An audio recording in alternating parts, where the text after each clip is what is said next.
Hi hello ಎಲ್ಲರಿಗೂ ನಮಸ್ಕಾರ. ಜ್ಯೋತಿ ಪಾಕಶಾಲೆಗೆ ತಮ್ಮೆಲ್ಲರಿಗೂ ಸ್ವಾಗತ. ನನ್ನ ಕುಕಿಂಗ್ ವಿಡಿಯೋಸ್ ನಿಮಗೆ ಇಷ್ಟ ಆದಲ್ಲಿ ಜ್ಯೋತಿ ಪಾಕಶಾಲೆ ಚಾನಲ್ನ ಸಬ್ಸ್ಕ್ರೈಬ್ ಮಾಡ್ಕೊಳ್ಳಿ. ನಾನು ಈ ದಿನ ತುಂಬಾ ರುಚಿಕರವಾದಂತಹ ಬಾಸುಂದಿ ರೆಸಿಪಿ ಮಾಡುವ ವಿಧಾನ ತೋರಿಸ್ಕೊಡ್ತೇನೆ. ಮಾಮೂಲಿಯಾಗಿ ನಾವು ಸಬ್ಬಕ್ಕಿ ಪಾಯಸ, ಶಾವಿಗೆ ಪಾಯಸ, ಅಕ್ಕಿ ಪಾಯಸ ಅಂತ ಮಾಡ್ಕೊಳ್ತಾ ಇರ್ತೇವೆ. ಆದರೆ ಈ ರೀತಿ ಬಾಸುಂದಿ ರೆಸಿಪಿನ ಒಮ್ಮೆ ಟ್ರೈ ಮಾಡಿ, ತುಂಬಾ ರುಚಿಯಾಗಿರುತ್ತೆ. ಮತ್ತು ಪದೇ ಪದೇ ಇದನ್ನೇ ಮಾಡಿಕೊಂಡು ಟೇಸ್ಟ್ ಮಾಡ್ತೀರಾ, ಅಷ್ಟು ರುಚಿಯಾಗಿರುತ್ತೆ ಈ ಬಾಸುಂದಿ ರೆಸಿಪಿ. ಬನ್ನಿ ಬಾಸುಂದಿ ರೆಸಿಪಿ ಮಾಡೋದು ಹೇಗೆ ಅಂತ ನೋಡೋಣ. ನಾನಿಲ್ಲಿ 1 ಲೀಟರಷ್ಟು ಫುಲ್ ಫ್ಯಾಟ್ ಮಿಲ್ಕ್ನ ತಗೊಂಡಿದ್ದೇನೆ. ಈ ರೆಸಿಪಿ ಮಾಡಲಿಕ್ಕೆ ಫುಲ್ ಫ್ಯಾಟ್ ಮಿಲ್ಕ್ ಬಳಸಿದ್ರೆ ಟೇಸ್ಟ್ ತುಂಬಾ ಚೆನ್ನಾಗಿರುತ್ತೆ ಪ್ಯಾಕೆಟ್ ಹಾಲಿಗಿಂತ. ಅವನ್ನು ಗ್ಯಾಸ್ ಮೇಲೆ ಇಕ್ಕಿ ಗ್ಯಾಸ್ ಹಚ್ಕೊಳ್ತೇನೆ.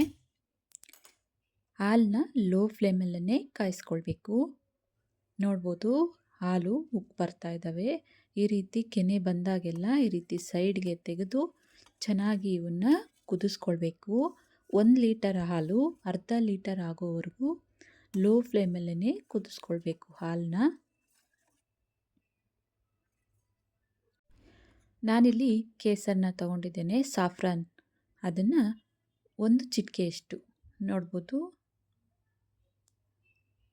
ಒಂದು 5ರಿಂದ 8 ದಳ ಆಗೋಷ್ಟು ಮಾತ್ರ ಕೇಸರನ್ನ ಒಂದು ಬಟ್ಲಿಗೆ ಹಾಕ್ಕೊಂಡಿದ್ದೇನೆ.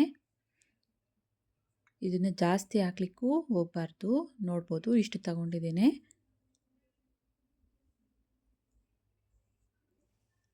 ನೋಡ್ಬೋದು, ಮತ್ತೆ ಹಾಲು ಚೆನ್ನಾಗಿ ಕುದೀತಾ ಕೆನೆ ಬಿಟ್ಕೊಂಡಿದೆ. ಈ ಕೆನೆನ ಸೈಡ್ಗೆ ತೆಗೆದು ಈ ರೀತಿ ಕಲಿಸ್ತಾ ಇರಬೇಕು ಆಗಾಗ. ನಾನಿಲ್ಲಿ ಒಂದು ಬಟ್ಲಿಗೆ ಕೇಸರನ್ನ ಹಾಕ್ಕೊಂಡಿದ್ನಲ್ಲ, ಅದಕ್ಕೆ ಒಂದು ಚಿಕ್ಕ ಸೌಟಷ್ಟು ಹಾಲನ್ನ ಹಾಕಿ ಕೇಸರನ್ನ ನೆನೆ ಹಾಕ್ಕೊಳ್ತಾ ಇದ್ದೇನೆ. ಈ ರೀತಿ ನೆನೆಸ್ಕೊಂಡು ಹಾಲಿಗೆ ಹಾಕ್ಕೊಳ್ಳೋದ್ರಿಂದ ಕಲರ್ ಚೆನ್ನಾಗಿ ಬರುತ್ತೆ. ಹಾಲನ್ನ ನೋಡಿ, ಈ ರೀತಿ ಕೆನೆ ಬಂದಾಗೆಲ್ಲ ಈ ರೀತಿ ಸೈಡ್ಗೆ ತೆಗೆದು ಚೆನ್ನಾಗಿ ಲೋ ಫ್ಲೇಮಲ್ಲೇ ಹಾಲನ್ನ ಕಾಯಿಸ್ಕೊಳ್ಬೇಕು.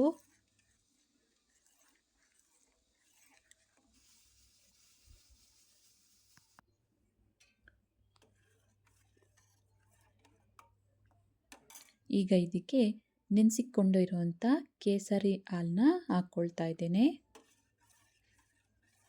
ಚೆನ್ನಾಗಿ ಇದನ್ನು ಮಿಕ್ಸ್ ಮಾಡ್ಕೊಳ್ಳೋಣ.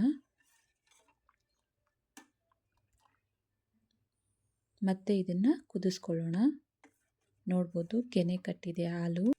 ಕೆನೆನ ಮತ್ತೆ ಸೈಡಿಗೆ ತೆಗೆದು ಲೋ ಫ್ಲೇಮಲ್ಲೇ ಮತ್ತೆ ಹಾಲನ್ನ ಕಾಯಿಸ್ಕೊಳ್ಬೇಕು. ಬಾಸುಂದಿ ತಿನ್ಬೇಕಾದ್ರೆ ಈ ಕೆನೆ ಸಿಕ್ಕಿದ್ರೆ ತುಂಬಾ ಟೇಸ್ಟಿಯಾಗಿರುತ್ತೆ. ಈಗ ಇದಕ್ಕೆ 3 ಟೇಬಲ್ ಸ್ಪೂನಷ್ಟು ಸಕ್ಕರೆನ ಹಾಕ್ಕೊಳ್ತಾ ಇದ್ದೇನೆ. ಸಕ್ಕರೆನ ಹಾಕಿ ಚೆನ್ನಾಗಿ ಇದನ್ನು ಮಿಕ್ಸ್ ಮಾಡ್ಕೊಳ್ಳೋಣ.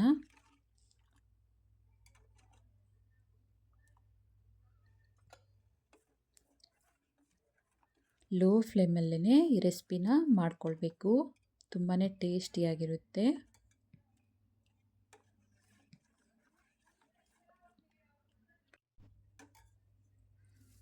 ಇದಕ್ಕೆ ನಾನೀಗ ಡ್ರೈ ಫ್ರೂಟ್ಸ್ನ ಹಾಕ್ಕೊಳ್ತಾ ಇದ್ದೇನೆ.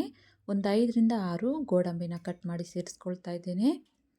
ಹಾಗೆಯೇ ಒಂದು 5 ಬಾದಾಮಿನ ಸಣ್ಣದಾಗಿ ಕಟ್ ಮಾಡಿಕೊಂಡು ಸೇರಿಸ್ಕೊಳ್ತಾ ಇದ್ದೇನೆ. ಹಾಗೆಯೇ ಒಂದು 5 ಪಿಸ್ತಾ ಸಣ್ಣದಾಗಿ ಕಟ್ ಮಾಡಿಕೊಂಡು ಸೇರಿಸ್ತಾ ಇದ್ದೇನೆ. ಡ್ರೈ ಫ್ರೂಟ್ಸ್ನ ಹಾಕಿ ಚೆನ್ನಾಗಿ ಮಿಕ್ಸ್ ಮಾಡಿಕೊಳ್ಳೋಣ. ಮತ್ತು ಇದನ್ನು ಒಂದು 2 ನಿಮಿಷ ಚೆನ್ನಾಗಿ ಕುದಿಸ್ಕೊಳ್ಳೋಣ. ಹಾಲು ಕುದೀತಾ ಕುದೀತಾ ಗಟ್ಟಿ ಆಗ್ತಾ ಬರುತ್ತೆ. ಕೊನೆಯದಾಗಿ ಇದಕ್ಕೆ ಸ್ವಲ್ಪ ಏಲಕ್ಕಿ ಪುಡಿನ ಸೇರಿಸ್ಕೊಳ್ತಾ ಇದ್ದೇನೆ. ಚೆನ್ನಾಗಿ ಇದನ್ನು ಮಿಕ್ಸ್ ಮಾಡ್ಕೊಳ್ಳೋಣ.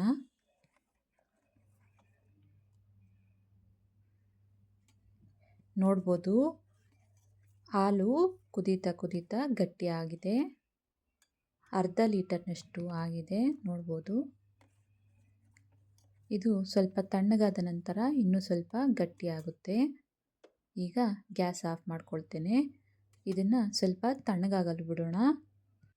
ಇದು ಸ್ವಲ್ಪ ತಣ್ಣಗಾದ ನಂತರ ನೀವು ಫ್ರಿಜ್ನಲ್ಲಿಟ್ಟು ತಣ್ಣಗೆ ಬೇಕಾದರೂ ಸರ್ವ್ ಮಾಡ್ಬೋದು, ಅಥವಾ ಬಿಸಿದೇ ಬೇಕಾದರೂ ಸರ್ವ್ ಮಾಡ್ಬೋದು. ನಾನಿಲ್ಲಿ ಒಂದು ಅರ್ಧ ಗಂಟೆ ಕಾಲ ಫ್ರಿಜ್ನಲ್ಲಿಟ್ಟಿದ್ದೆ. ನೋಡ್ಬೋದು ಎಷ್ಟು ಗಟ್ಟಿಯಾಗಿದೆ ಅಂತ. ಬೇಕಾದಲ್ಲಿ ನೀವು ಇನ್ನು ಸ್ವಲ್ಪ ಗಟ್ಟಿಯಾಗಿ ಇದನ್ನು ಕುದಿಸ್ಕೊಳ್ಬೋದು. ಇದನ್ನು ಬಟ್ಲಿಗೆ ಸರ್ವ್ ಮಾಡ್ತೇನೆ. ನೋಡಿದ್ರಲ್ಲ, ರುಚಿಕರವಾದಂತಹ ಬಾಸುಂದಿ ರೆಸಿಪಿ ಮಾಡುವ ವಿಧಾನ. ಪಾಯಸ ತಿಂದು ಬೇಜಾರಾದಾಗ ಈ ರೆಸಿಪಿನ ಒಮ್ಮೆ ಟ್ರೈ ಮಾಡಿ, ತುಂಬಾ ರುಚಿಯಾಗಿರುತ್ತೆ. ಈ ರೆಸಿಪಿ ನಿಮಗೆ ಇಷ್ಟ ಆಗಿದೆ ಅಂದ್ಕೊಳ್ತೇನೆ. ಇಷ್ಟ ಆದಲ್ಲಿ ಈ ವಿಡಿಯೋಗೊಂದು ಲೈಕ್ ಮಾಡಿ. ಯಾರೆಲ್ಲ ಸಬ್ಸ್ಕ್ರೈಬ್ ಮಾಡ್ಕೊಳ್ದೆ ವಿಡಿಯೋ ನೋಡ್ತಿದ್ದಲ್ಲಿ ಪ್ಲೀಸ್ ಸಬ್ಸ್ಕ್ರೈಬ್ ಮಾಡ್ಕೊಳ್ಳಿ. ಈ ವಿಡಿಯೋ ಹೇಗನ್ನಿಸ್ತು ಅಂತ ಕಮೆಂಟ್ ಮಾಡಿ. ಹಾಗೆ ಈ ವಿಡಿಯೋ ಇಷ್ಟ ಆದಲ್ಲಿ ನಿಮ್ಮ ಫ್ರೆಂಡ್ಸ್ ಆ್ಯಂಡ್ ಫ್ಯಾಮಿಲಿ ಮೆಂಬರ್ಸ್ಗೆ ಈ ವಿಡಿಯೋನ ಶೇರ್ ಮಾಡಿ. ಧನ್ಯವಾದಗಳು.